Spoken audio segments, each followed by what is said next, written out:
Afternoon, everybody. Still up here in Michigan. It's about 3:30 in the afternoon on Monday. Uh, Nothing popping yet, obviously. As I said, Mondays can be a little tricky. Sitting here at the Walmart near Plymouth, Michigan at the moment. Uh, Wanted to pop on here and do a quick video. Still in the process of checking out for a driver. The van is still in the process of being delivered back up to the house. It's probably going to take some time into this week to make a decision. Hopefully I'm going to be able to make a decision with the next couple of days is what I'm hoping. Just started looking at the emails and comments. Just getting down to the decision making, just really looking at all the details of each email. So appreciate everybody that's responded.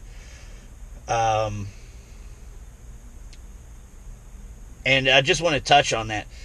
As far as the driver that I currently have that is no longer going to drive, he's not quitting or he's actually he has to come off of the road. Okay, and it's not anything to do with the work itself, the job itself. He doesn't have any issues with the pay that he's ever expressed. There's not an issue with him and I. We've never had a single cross word and a single problem. On my end, he's been a great driver. Had a lot of common sense to him, so didn't really have to hold his hand on anything. It was what you hope to have with the driver, somebody that can just go out there and do their thing. He's coming off for personal health reasons, and that's the whole situation with why I'm looking for a new driver. Didn't want it being thought that there was like any kind of issues, because going through drivers is quick. It can be seen on like, what's wrong? Is there something wrong with Barrett? Is there something wrong with Alan? Is there something wrong with the van? What's going on to where these drivers have been so quick? Reality of it is this is just how it goes. I was very fortunate with the amount of time I had with Bobby running, because I had him for several years, so I was lucky to have him. He didn't take care of the van cleanliness and appearance wise as well as I'd like, but overall he was a good driver, and so yeah, I was lucky to have a driver for so long. As a fleet owner, you don't get that very often to where you have drivers very long, unless maybe you have a shit ton of vans, and obviously that brings the likelihood of having somebody. It raises the likelihood of it. But anyhow, all right. So I touched on that part.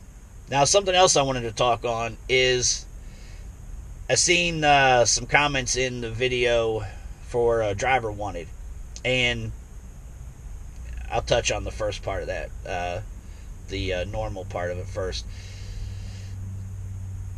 Somebody on there was commenting about paying for gas, the driver paying for gas, and I'll get into that person in a minute, but what they're saying is making it sound as though the driver should not be paying for gas, that the owner should.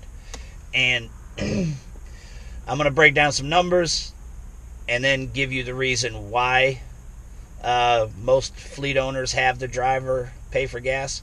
So the numbers of it is basically this, and I'm basing this on roundabout numbers, averages. So on a 2,000 mile week, we're going to base this on a 2,000 loaded mile week. Okay, so at 2,000 miles, and if the van is averaging 95 cents a loaded mile, which is the area that it should be at with Barrett, that grosses to the van $1,990. At 60%, that driver will receive $1,140. That driver's expenses is going to be fuel and $24.93 per week for personal coverage, as far as accident coverage through Barrett.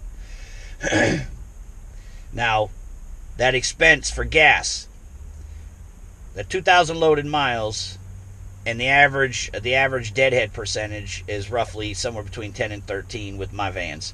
So we're going to go 13. We're going to go on the high side, 13%. So that's going to add on another 260 miles onto the 2,000 miles. So you've ran 2,260 miles total. I'm basing this next number on 17 miles to the gallon, which you should be able to do. If you are not able to average overall better than 17 miles to the gallon, you are idling too much, you are driving too fast, you are not, there's something you're doing in there wrong that is preventing you from averaging 17 or better. Because under normal circumstances, which I always recommend my driver, me personally, I do the exact same thing, so I only ask of the driver to do the same things I'm doing, which is between 65 and 67 mile an hour.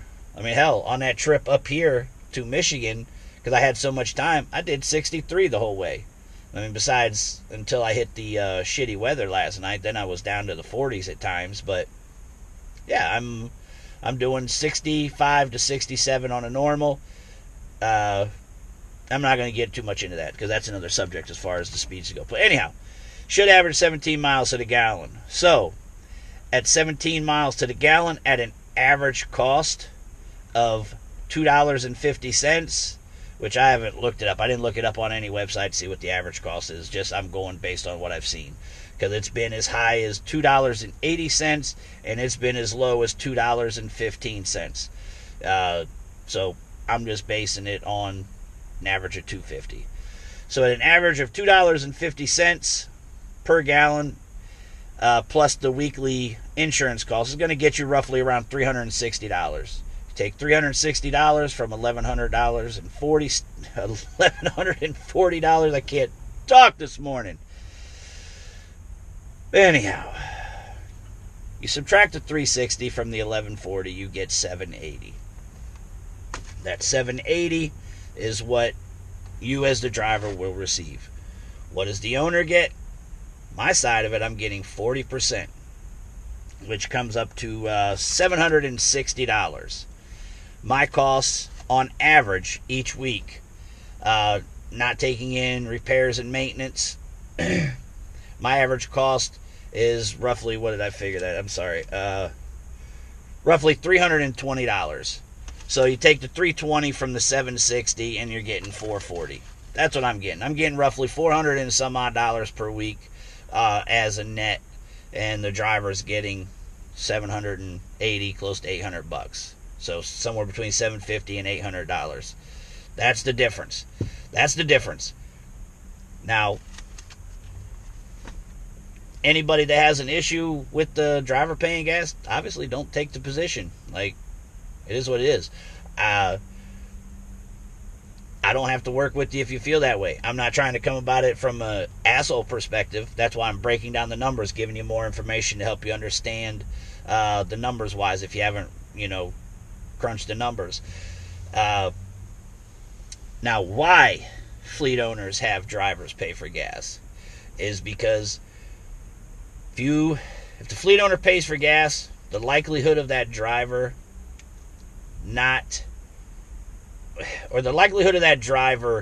caring how much gas they use as far as the amount of idling, the speeds they go, you lessen that likelihood of that happening, of that being a priority to the driver.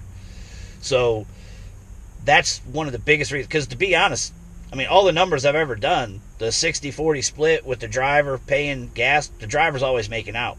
I mean, if I was worried about my bottom end, how much I make, I'd pay the driver a rate per mile, and I'll keep the rest.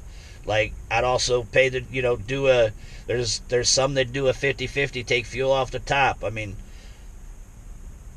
most fleet owners are doing it to where the fleet owner is making out. Some fleet owners just don't. They're trying to take care of the driver, and I'm one of them. I'm one of the ones that I'm concerned about the driver. If there's anything I'm ever doing that I feel is slighted towards the driver, I'll try to rectify it. I don't see what I'm doing yet at the moment, so I feel comfortable with the split that I have and the relationships I have with the drivers and how I want to treat them. Because, to be honest, I don't want a driver to come on with me and I have to worry about keeping track of them like they're my employee or like they're my child. I just don't.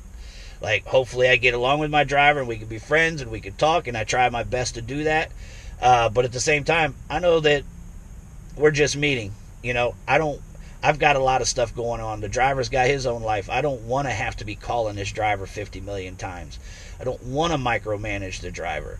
I want the driver to feel as close as they can feel by driving for somebody, that they're their own entity, which they're supposed to be. They're supposed to be an independent contractor running their own business. And that's how I want them to handle themselves. That's how I want that relationship to be. I don't want to micromanage. I don't want to rip the driver off, because me personally, I don't ever look at a driver coming to drive for me as though, oh, I'm going to have this driver forever. I always have the mindset that this driver is going to want to eventually get their own vehicle. Or maybe they eventually want to get into some different avenue at some point. They're just needing to make some money and take care of some bills for a certain period of time. I don't ever come into this as though I'm going to keep a driver forever.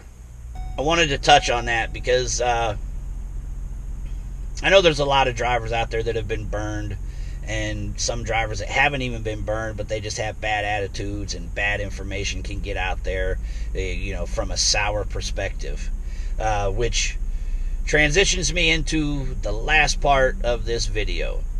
In that video, Driver Wanted, in the comments section, there's a guy, I'm assuming it's a guy, the name is Money Grip.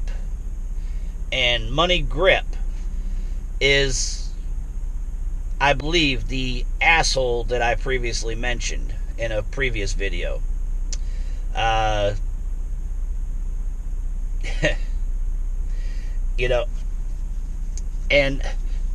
just to kind of get into this a little bit, I'm not going to mention any names at the moment, because as I said, I'm in the process of taking care of some things, and want to make sure I don't cross a certain line and expose myself to anything before I do this. But this person has ripped off drivers. He completely badmouths and goes on just irrational tirades on people if they disagree with him. He's just an all-around ass, is what he is.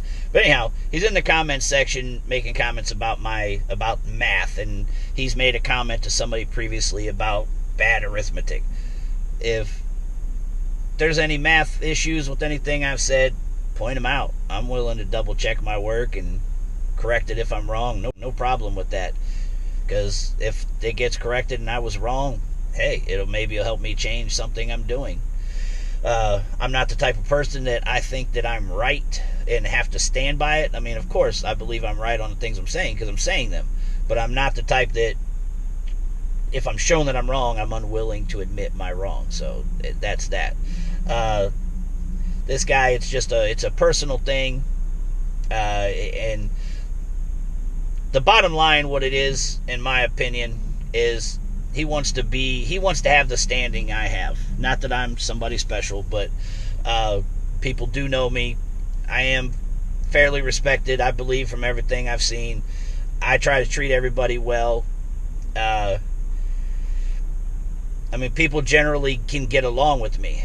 And, there's plenty of people that obviously just hate on people that are, in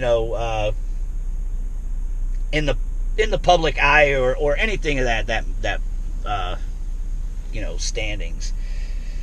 Again, I'm trying to choose my words. I'm doing a lot of stammering and stuttering, and I apologize, but as I'm just trying to be careful what I say. I want to go crazy on this. I really do. I actually want to just really put it out there, and I can't wait until I can. Because it's like a rock in your shoe. If you move it in the right place in your shoe without getting it out of your shoe, you don't notice it's there. But then, as soon as it changes position, you feel it, and it freaking aggravating.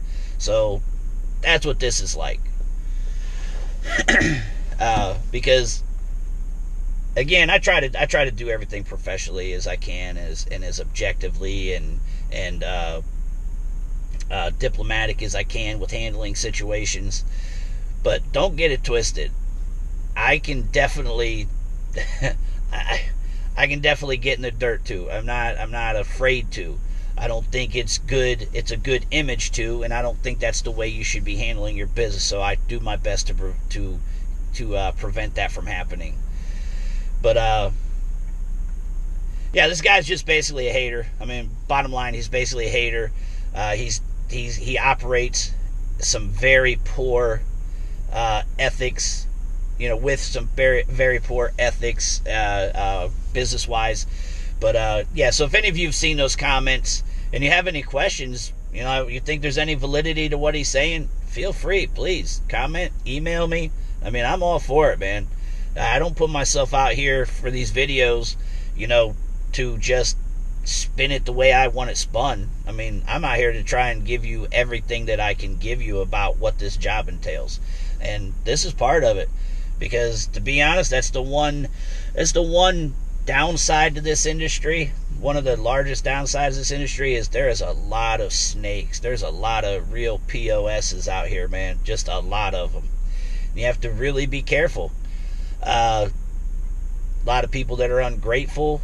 A lot of people that are unappreciative and act entitled. And there's a lot. There's just a lot of really poor personalities out here, and it's unfortunate. Because there's a lot of us out here that want to help people, that want to help out other drivers. They just don't want it.